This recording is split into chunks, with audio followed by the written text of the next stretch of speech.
Bonjour à tous, j'espère que vous allez bien. Je vous retrouve aujourd'hui pour vous parler d'une option qui m'avait vraiment intéressée. C'est l'option ophtalmologie qu'on peut retrouver en dernière année d'école vétérinaire à Košice, à savoir qu'initialement ce n'était pas l'option que j'avais choisie.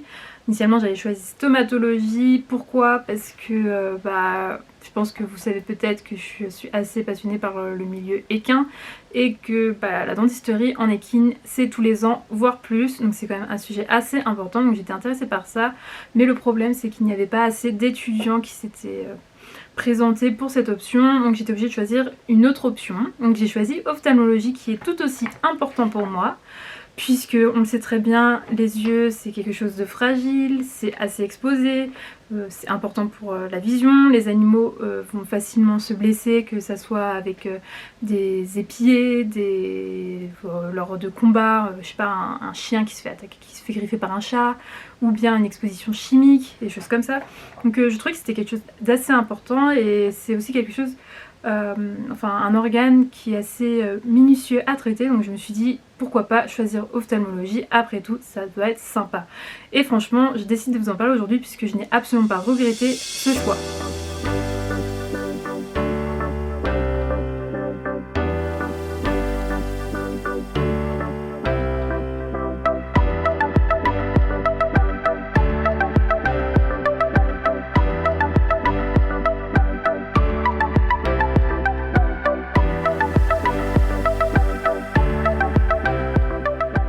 Alors l'ophtalmologie, qu'est-ce que c'est? Donc c'est un module qui est divisé entre lecture et pratique.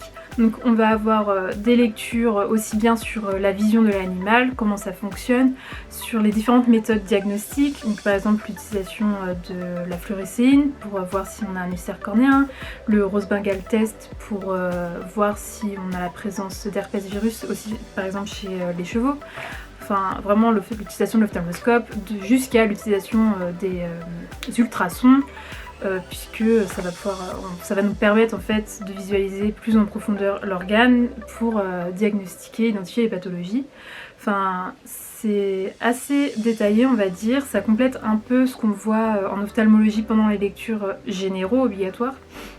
Mais en fait, finalement, en plus de voir l'anatomie, les structures et les maladies qu'on peut retrouver dans l'œil, ce qui m'a vraiment plu dans cette option, c'est la pratique. Donc oui, si vous avez un petit attrait pour la chirurgie et plus particulièrement pour la chirurgie ophtalmologique, cette option est pour vous. Pourquoi? Puisque tout d'abord, on va commencer par les bases. La première pratique, ça va être finalement l'examination oculaire. On va essayer les différents tests, le tear-film test pour voir à quel point, si la glande lacrymale fonctionne correctement, ou pas assez, trop.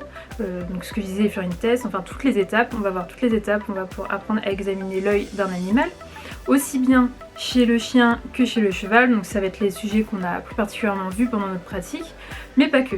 On a l'occasion aussi de pouvoir travailler sur des cadavres ou directement sur l'œil, dans des pratiques chirurgicaux. C'est-à-dire qu'on va pouvoir apprendre à pratiquer la chirurgie de l'entropion, de l'ectropion. Donc entropion, ectropion, vous savez, c'est quand les paupières sont trop basses ou trop remontées, ce qu'on va trouver par exemple pour l'entropion, ce qu'on va trouver par exemple, vous savez, quand ça remonte un peu trop dans l'œil, ce qu'on va retrouver par exemple chez le charpé. Donc c'est des corrections qui sont assez importantes puisque, comme on peut savoir, si vous êtes en entropion, vous allez facilement avoir des irritations de l'œil, ce que l'on ne souhaite pas, et à l'inverse, ectropion, pareil, l'œil va être exposé plus facilement à l'environnement, ce que l'on ne souhaite pas non plus. Donc c'est intéressant d'apprendre à pratiquer cette chirurgie. On apprend également les nucléations, bien sûr, si à un moment on ne peut pas sauver l'œil ou que financièrement c'est la seule option disponible pour le propriétaire, on va finalement enlever l'œil, les nucléations. Donc c'est vraiment important de savoir le faire. Donc, on apprend à le faire durant cette option ophtalmologie. Et enfin, on passe également à la microchirurgie, ce que j'ai trouvé plus intéressant puisqu'on a eu l'occasion de pratiquer les chirurgies de dénucléation, d'ectropion, entropion également dans les cours de chirurgie. Ce qui est le plus important du coup, c'est la microchirurgie, puisque durant cette microchirurgie, on va avoir des pratiques beaucoup plus minutieuses, comme la suture de la cornée ou bien par exemple le surgical flap, c'est-à-dire qu'on va prendre un peu on va prendre la troisième paupière pour recouvrir la cornée afin de protéger la cornée mais aussi favoriser la vascularisation. Ce qui, je pense, enfin vous imaginez bien, si vous favorisez la vascularisation, ça va aider à la cicatrisation. Donc ça va faire tout ça, bien sûr, on va pas forcément s'en servir dans le futur, mais si vous êtes intéressé par l'ophtalmologie et la chirurgie, ça peut être bien de savoir comment faire. Après, bien sûr, il va falloir pratiquer plus peut-être pour pouvoir réussir à le faire en pratique. Mais en tout cas, j'ai trouvé que c'était vraiment intéressant d'apprendre à le faire et moi-même, je pense que maintenant, je serais prête à le faire sur un animal vivant, sous anesthésie, bien sûr. Donc voilà. Je trouve que c'est vraiment intéressant si vous voulez pratiquer un petit peu, c'était vraiment une option qui m'a plu. C'est pour ça que je voulais vous en parler. Et comment évaluer cette option? À la fin on a un petit examen, une sorte de petit crédit test, mais finalement c'est l'examen qui va vous donner la note finale de cette option. Qui est sous forme de QCM mais aussi il y a quelques questions ouvertes, vraiment très peu, une ou deux. Et qui va porter en fait sur les lectures qu'on a eues. Donc il n'y a pas non plus énormément de lectures, il faut quand même les apprendre. Il y a également un livre qu'on peut étudier également, que j'ai pris moi-même, je l'ai acheté. Malheureusement je ne l'ai pas ici, je l'ai laissé en Slovaquie il me semble, là je suis en France. Mais voilà, donc pas très compliqué, c'est un test pas très compliqué, il faut quand même apprendre un petit peu.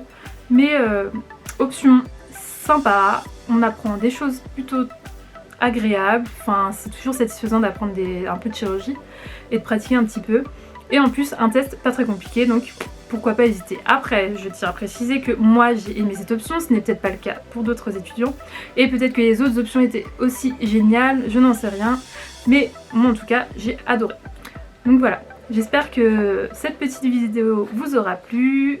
N'hésitez pas à suivre la chaîne, à vous abonner, à liker et à poser des questions si vous avez des questions en commentaire. La prochaine fois on va sûrement se retrouver pour parler du state exam de maladie des cochons.